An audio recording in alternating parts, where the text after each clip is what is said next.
Mayroon tayong trouble mga bossing. Ayan. At chinik na natin kahapon to, wala siyang engine speed sa cat 80, tsaka injection actuation current 0.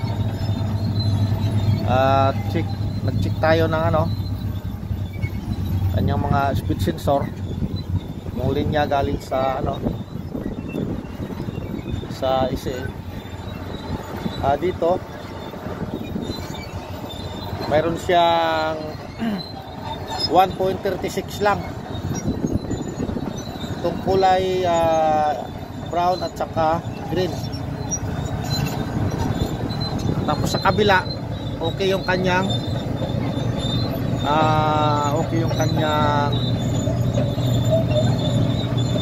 supply. Pero pag binunot mo doon yung isang speed sensor, binunot mo yung sakit nito, ayun, nagkakaroon ng 13 volts. Ibig sabihin okay, wala tayong problema sa ICM. Problema natin nasa speed sensor. Ayun, nagpalit na tayo.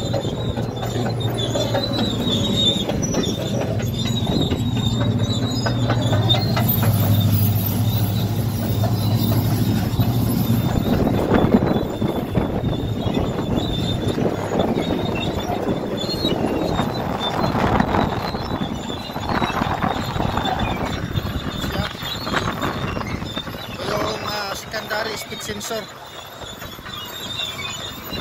yung nagmamalfunction. Okay, ayun, palit na tayong bago.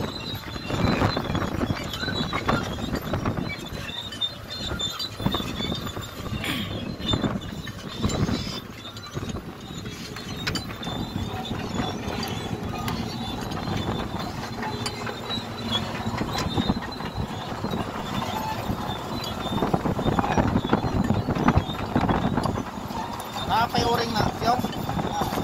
Ha?